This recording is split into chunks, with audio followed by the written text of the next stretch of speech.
Hello! From the studio in Nitro, West Virginia, this is Unreasonable. It's a podcast about West Virginia University basketball. I'm Josh Witt. This was West Virginia's 24th game of the season. There's 7 more to go. And just like every other game that has been away from the Coliseum this season, West Virginia loses. Was this a close game? It was not. West Virginia came out of the gates hot, and then they cooled off substantially for the rest of the time. Lots of turnovers.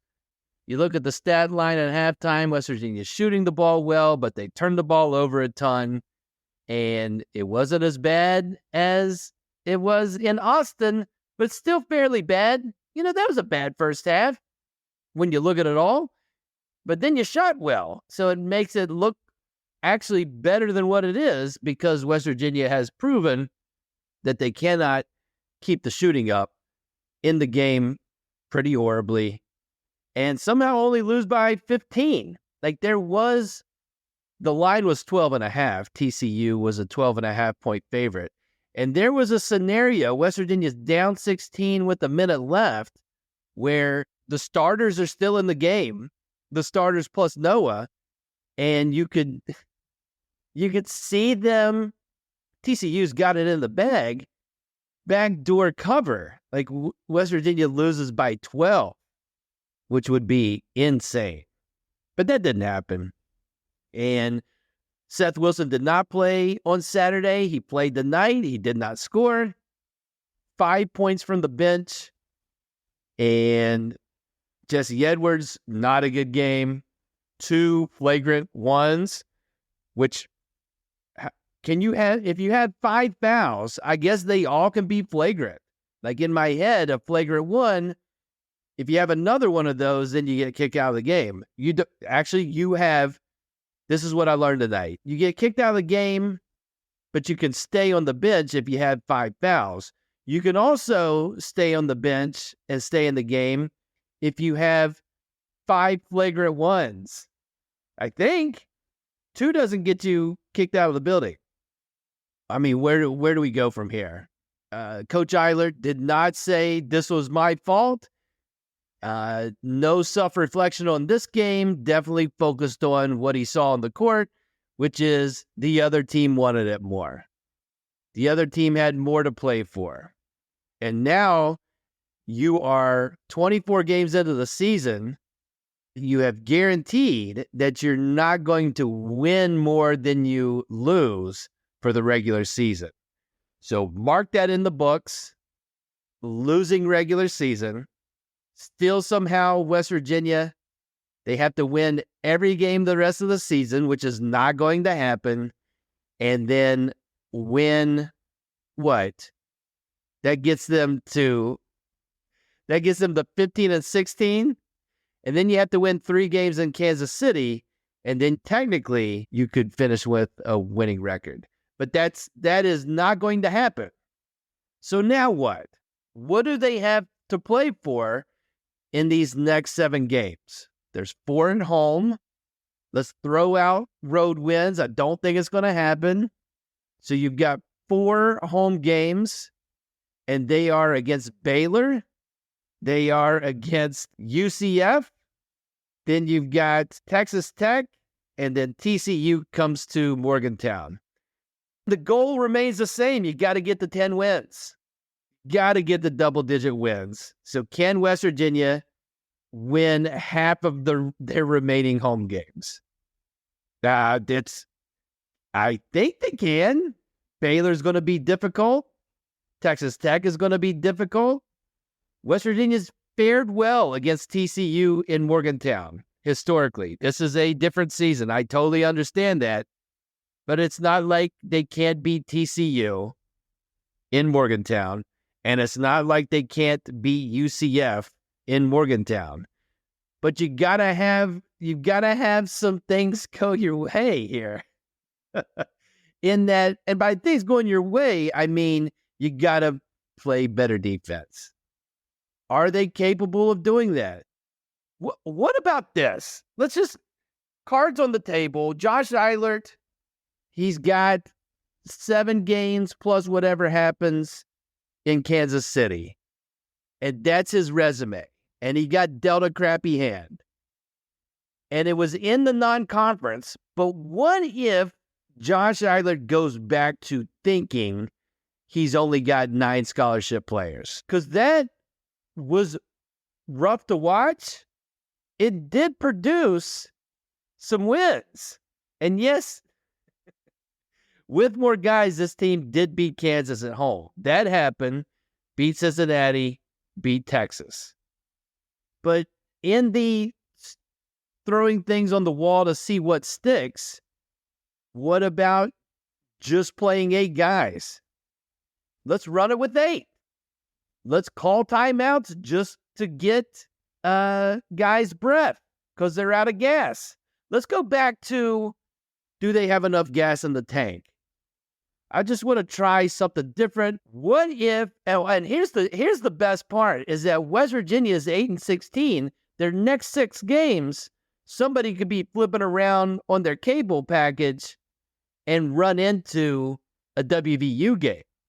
Out of the shadows and into the light. At 8-16, the next 6 games are going to be on ESPN, ESPN2, ESPNU. Somebody could, on accident, flip on a WVU game. What is this? I think the announcers tonight, when coming back from a commercial break, and there's things you got to say before the game starts, stories that are happening. And so the focus is on West Virginia. And I think the phrase, "you hate to see it," was used. Oh, man. That's a fair assessment. You hate to see it. So just throwing out some ideas. Go back to gas in the tank days. Pick 8 guys. Pick 7 guys. It's weird. WVU is at the top of Division I in bench minutes. When has there been a good bench performance?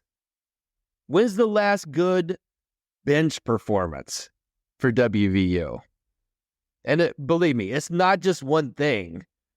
But if you're not, I guess it just increases your chances of the bench having a good bench performance. Play just a few and play them more. Just not getting our bang for the buck by going with a deep bench. This is not Press Virginia. We are not playing, Josh Eilert is not doing hockey line changes. So why are we playing so many guys? What's going to happen? Are the guys deep in the bench going to check out? We wouldn't want that. You're going to lose the team? I mean, let's get wild. Let's play 4 corners. Let's play 3 yards in a cloud of dust. I mean, let's just get weird. I don't have anything. I'm saying we like I'm on the team. They've got probably 8 games to go. Get crazy. I said this at the beginning of the season. I just want to see from an interim coach, just like empty out the file cabinet. Put it all out there. The Ali, who hasn't played a lick. We got the football player minutes in the Texas game. You got to get Ali some minutes. And not because it's going to be a good thing. I think it's going to be a bad thing. But if you're emptying the file cabinet, everything's got to happen. Let's have Josiah run point. Let's go, let's have, where's the Bembry minutes? Again, like you can play with 7 or 8 guys.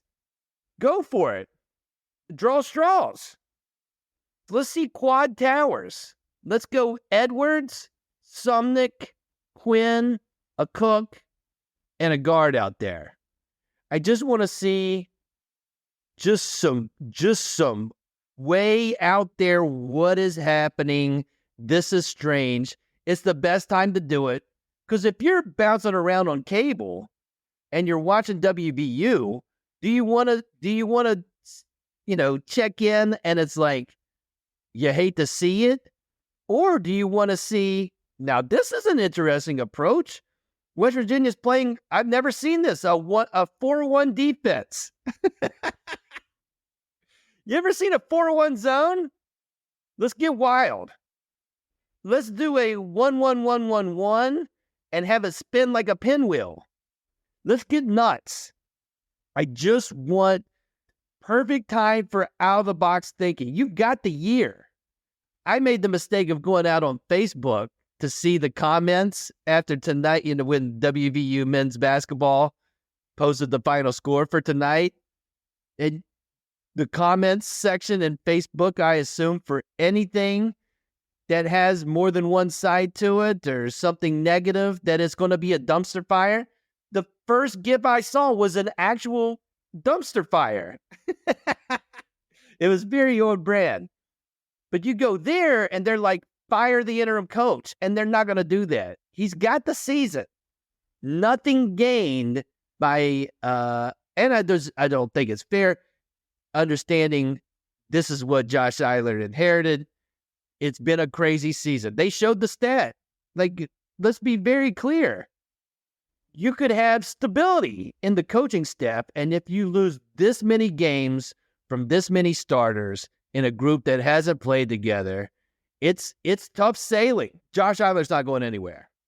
Thus, get in the lab and start cooking up something. I don't care how it doesn't matter what it smells like. Make it smell different than this. And I've given you some options. Play four corners. Just go Loyola Marymount. Go Bo Kimball. Just go 180 to 160. I mean, if you're not going to be good at defense, then just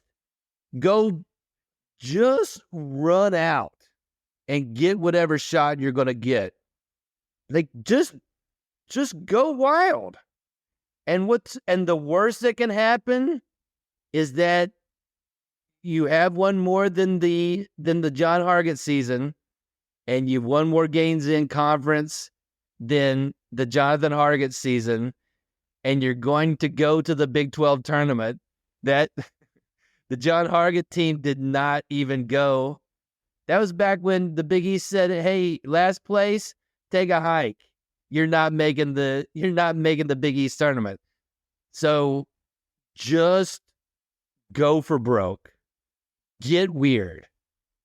And just in the press conference, just say as such. Like, did you watch what we were doing before? That wasn't any good. I'm just trying to do some new stuff here. Yes, I played a 1-1-1-1-1 defense. Yes, I did mimic like I was doing like a blowing motion, and when I blowed one way, then the 1-1-1-1-1 started spinning in a different direction. Yeah, I'm trying to keep the guys engaged. And we're just trying to have fun out there at this point. Are they going to do any of that? No. But that's what I'd like to see. Somebody truly assessing the situation and saying, you know what? Let's get weird. And because the worst that can happen is you just lose the rest of the games, which is expected. And you don't get to come back next season, which is expected. Or you get maybe not the 1-1-1-1-1, but it's Monday. You got until Saturday. Say, you know what? Playing 8 guys, and these are the guys. And guess what, 8 guys? We're going to play 1-3-1. We're going to do box and 1 and the one guy guarding Jalen Bridges. We're going to trap ourselves. Nobody's going to expect us inbound the ball and then 2 of our guys trap our own guy. Now, I don't know how that translates into winning basketball. I'm just trying to think of things we haven't seen on a basketball court before. Nobody's pressed their own team. Nobody's got double teamed by their teammates. And maybe that brings out the fire that you need to get going. If you're playing 3-on-7, Those three guys are super motivated. So just throwing some idea and maybe something tamer than that. I would like to see in these 7 games that West Virginia win 2 of them to get the double-digit wins. And I'd like to see them go out there in an effort to have something to talk about besides West Virginia got thumped.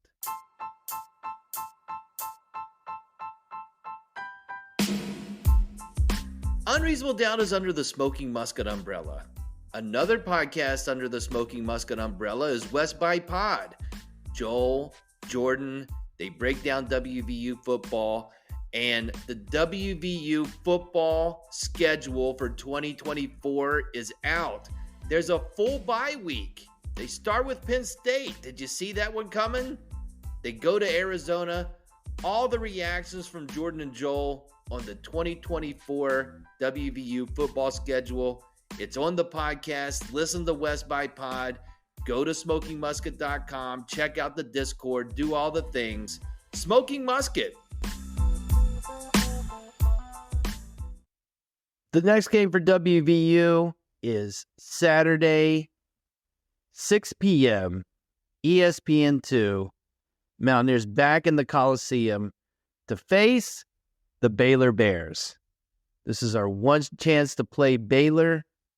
We know a guy who's on that Baylor roster, who's played for WVU before. We're going to get that here at the end of the year. Get Jalen Bridges on Saturday, and we'll get Joe Toussaint later in the schedule coming to Morgantown. So we'll get some reunion vibes happening. West Virginia is not going to be favored in this game. West Virginia will not be expected to win. I'll just say I'm not expecting them to win. I want to see weird. And I'm not going to see weird. And so that puts me in a tough spot for this podcast because I don't know. I don't want to talk about how bad it's going because why you already know that. I can only talk about getting weird once. I can't go back to the weird bucket again. Unless they're doing weird, and then I can comment on that was weird. That was something interesting and new that he threw out there. I think it's going to be bad again. And Jalen Bridges is undefeated in Morgantown as a Baylor Bear. He's 1-0. This is his second chance. And I think he's going to make it count. That's a matchup problem. Isn't that weird? Jalen Bridges is a matchup problem for WVU.